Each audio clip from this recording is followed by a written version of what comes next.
বছর বলেছিলাম অনেক কারণে প্রকল্প বাস্তবায়ন ধীরগতিতে হচ্ছে, অনেকগুলো রিভিশন আছে, প্রকল্প পরিচালকরা চলে যাচ্ছে, ঠিকাদার চলে যাচ্ছে, কিন্তু এখন তো আর সেই চলে না। কাজে আমরা আগামী সপ্তাহে আন্তঃমন্ত্রণালয়ে একটা বৈঠক দেখেছি, যেখানে আমরা এডিবি বাস্তবায়নের অগ্রগতি কেন হচ্ছে না এগুলো নিয়ে আলাপ করব। বিশেষ করে যেহেতু আমরা এই অর্থ বছরে সংশোধিত উন্নয়ন বাজেট যে সময় দেওয়ার কথা তার আগেই ফেব্রুয়ারির মধ্যেই আমরা দিতে চাই।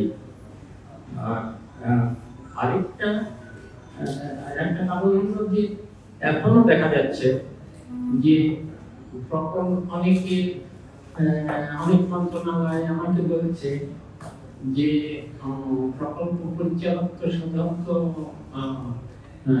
সরকারি কর্মকর্তাদের থেকে মন্ত্রণালয় থেকেই নেওয়া হয়, প্রকল্প পরিচালক কেউ বেশি হতে আগ্রহী না। এটা ভালো লক্ষণ। প্রকল্প পরিচালক হলে তো অনেক বাড়তি সুবিধা থাকে, কিন্তু এখন কেউ প্রকল্প পরিচালক হতে চাচ্ছেন না। এটা আমার কাছে একদিক থেকে ইতিবাচক মনে হয়েছে। একটা কারণ হয়তো এখন আর আমরা কিছু কিছু বলছি, কিছু ব্যবস্থা নেওয়া হয়েছে যাতে প্রকল্পের থেকে অনিয়মের সুবিধা কমে যাবে, অনিয়ম করার সুবিধা হচ্ছে না, অনিয়ম কমে যাবে। আরেকটা হলো যে অনেক প্রকল্প যেগুলো থেকে প্রকল্প পরিচালকরা অন্য জায়গায় চলে গেছেন, সেই সব প্রকল্পের যে অনিয়মগুলো, এমনকি অনেক ক্ষেত্রে আজকে যে প্রকল্পগুলো দেখছি যেগুলো থেকেও আমি কথা বলছি এখানে, সব টেকনিকের যেসব প্রকল্পগুলো আসে এগুলো তো আমাদের প্রকল্প না, আগে পর্যন্ত প্রকল্প, এগুলো দিয়ে এই জিনিসগুলো আমরা বারবার দেখছি। সেটা হলো যে প্রকল্পগুলোতে অনেক ক্ষেত্রে ঠিকাদাররা চলে গেছে, কিন্তু ঠিকাদারদের যা পাওয়া তার থেকে বেশি দেওয়া হয়েছে।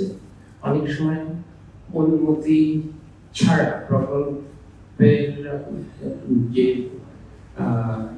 প্রকল্পের যে অনুমোদিত ব্যয় বা অনুমোদিত যা যা করার কথা তার থেকে বাইরে অনেক কিছু করা হয় পূর্ব অনুমতি না নিয়ে। এখন একটি প্রকল্প এসেছে যেটি আমরা আসলে বন্ধ করে দিচ্ছি, 2-3% কাজ হয়েছে, 2-3% অর্থ ব্যয় হয়েছে, কিন্তু দেখা গেল যে পূর্বানুমতি না নিয়ে ভূমি অধিগ্রহণ করা হয়েছে। এখন সেই অধিগ্রহণকে শেষ করে দিতে হচ্ছে, কিন্তু তারপরও 20 কোটি টাকা সরকারকে দিতে হবে, কারণ অনুমতিবিহীন ভূমি অধিগ্রহণ করা হয়েছে, সেটা আমাকে দিতে হবে। কেন সেটা অনিয়ম হবে সেটার জন্য আমরা আইএমডিকে বলেছি সেটা একটু দেখতে। বান্ডেল থাকলে প্রতি সেনমানিতে টাকা বাঁচবে। বিকাশ সেনমানি বান্ডেল কিনে জিতুন প্রতি লেনদেনে।